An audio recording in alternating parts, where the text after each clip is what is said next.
And so to me, there's an old psychoanalytic idea. I think this was derived by Jung. If you can't figure out what someone is doing or why, look at the outcome and infer the motivation. If it produces mayhem, perhaps it was aiming at mayhem. Now, you have to use that dictum carefully.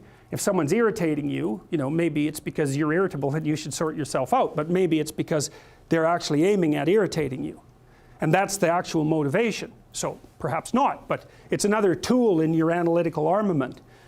So, and so you see, well, and this is the thing about warfare that's so interesting about because you can attribute it to territoriality.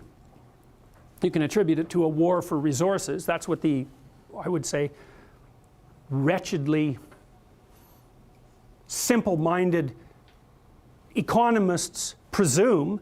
People fight over scarce resources. It's like, hey, we're a little bit more sophisticated than that.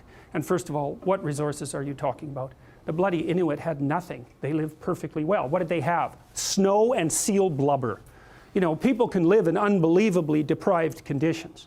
And so the idea that there are natural resources that we fight over because there's a shortage of them is a pretty oversimplified view of human beings. It's like, well, why do people fight?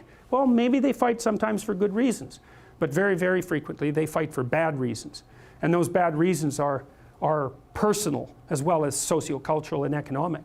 If you were a Nazi prison guard, for example, whatever pathologies you were carrying around in your destructive little soul, whatever element of Cain was deeply embedded in you, had the opportunity to be manifest fully at every moment of your waking existence, right? You had these people who were completely beholden to you, with no rights whatsoever, to whom you could do whatever your evil little heart determined.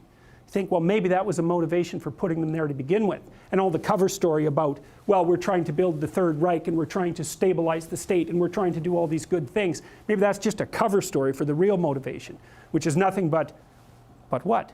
The construction of death camps that killed 6 million people. How about that? And the obliteration of 120 million people on the planet, and the leaving of Europe in ruins. Maybe that was the motivation. Or are we going to attribute to Hitler the highest possible motives? Say, no, it's an archetypal manifestation of Cain. Now, he's going to put up a front that says, well, I'm your savior. It's like, well, destructive people think that Cain is their savior.